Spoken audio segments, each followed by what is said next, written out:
A little girl with a thin body and a face smeared with dirt was pulling her wheelchair with all her might try to reach her mother when a stone in her path made her lose control of herself and she ended up lying on the ground, unable to get up. "Tommy, help me," the girl exclaimed very desperately while a small drop of blood rolled down her forehead due to the blow. "On the ground again," shouted the woman, who, unlike her, was wearing a nice outfit and was talking on an expensive phone with one of her friends. "You useless brat. I'm sick of picking you up off the floor and dragging that ugly chair. You'll have to stand up on your own or stay out there forever. I don't care. Bye, Mommy. Mommy, don't leave me.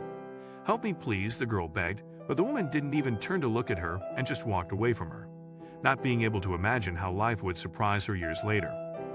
Since her birth, Elizabeth had presented with a rare condition in her legs that, according to her doctors, would prevent her from being able to walk for the rest of her life. Her father, knowing this, and the great responsibility of expenses that it would represent, abandoned her and her mother, but not before telling the latter that all this had been her fault, and that surely that little girl was not even his daughter. Maria was devastated after that breakup, and as time passed, she was filled with a great bitterness that she let fall every day on the innocent girl whom she blamed for all her misfortunes. "I curse the day I brought you into this world. You're nothing but a nuisance. You can't do anything alone. I'm bored of taking care of you all the time," she complained over and over while poor Elizabeth hung her head with eyes full of tears, and she saw herself as a useless being who did nothing but annoy her mother.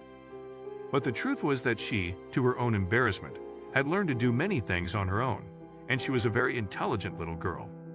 What she wanted most was to go to school, but every time she told her mother, she just laughed and told her that there was no money, and that there were also no institutes where they received freaks like her. Despite the multiple aid that her mother obtained from different foundations, taking advantage of the condition of her daughter, Elizabeth, she barely ate once a day, and in her 6 years of life she'd never seen a doctor or received any type of therapy, since her mother always refused to take her, and did nothing but spend the money on herself and partying with her friends, while leaving her alone at home with nothing more than stale bread and a bottle of water. One afternoon, on the way to the market, Elizabeth in her wheelchair struggled to catch up with her mother, who was on the phone without paying her the slightest attention when a rock made her lose control and fall to the ground, taking a hard blow to her head that she ended up making her bleed. Realizing what had happened, her mother, instead of helping her, did nothing but humiliate her, and in an outburst, she left her, leaving her lying there without caring what would happen to her with eyes full of tears. Seeing how she walked away from her, poor Elizabeth struggled to exhaustion to get up from it. But it was impossible, so she was forced to lie there for several hours under the hot sun, and with that strong blow making her cry in pain. "But what are you doing lying there, little girl? Where are your parents?" exclaimed a man passing by with his car, and seeing her there, he immediately stopped to get down to help her. "They're gone and it's all my fault. I'm useless, good for nothing. I can't even stand up on my own," Elizabeth answered, very sad and frustrated. "Don't say that, little one, but you are a little angel of God, a very special one. You have blood on your head. Come, I'll put you in my car and take you to the hospital," the kind gentleman told her, taking her in his arms. When the doctors finished treating her with a smile, her savior, who introduced himself as Alberto, came looking for her with a new wheelchair, much more comfortable and modern. "I think this one suits you a lot better than that old geezer you had. Don't you think this is the first time someone has given me something?" the girl exclaimed, very excited. "I have no words to thank you for what you've done for me," she continued as she gave him a big hug. Finding no way to locate Elizabeth's mother, Alberto decided to take her home with him to care for her while he found a way to find the mother. That was the first time in her life that the girl ate a decent plate of food and tasted how delicious chocolate bars were. "I don't deserve all this," to her.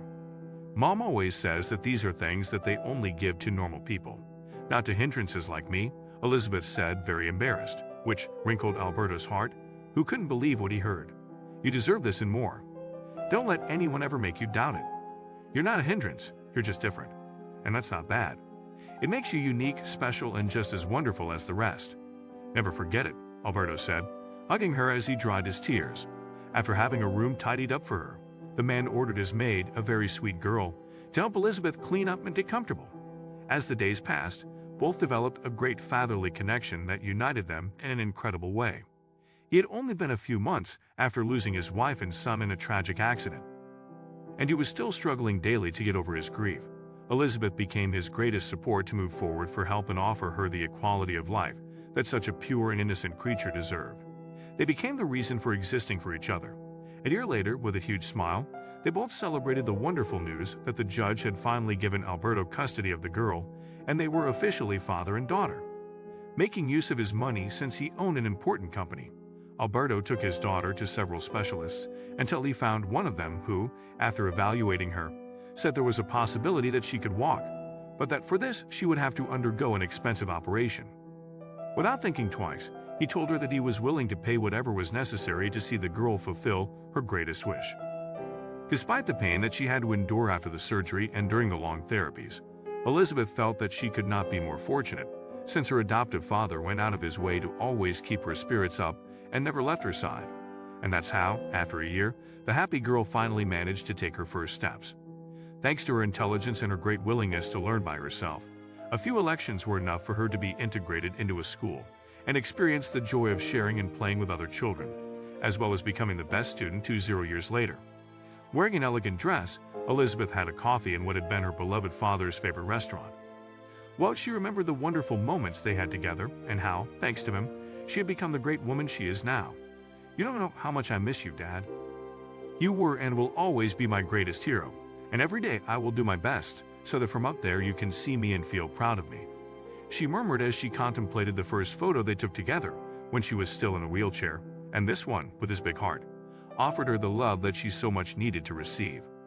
At that precise moment, a woman with torn clothes, barefoot and full of dirt, approached her to ask for alms, and watching her, she couldn't get out of her astonishment when she realized that she was nothing more, nothing less than her mother. "Mom, what happened to you?" she exclaimed, unable to believe her eyes. And then she stared at her, very confused, unable to recognize her.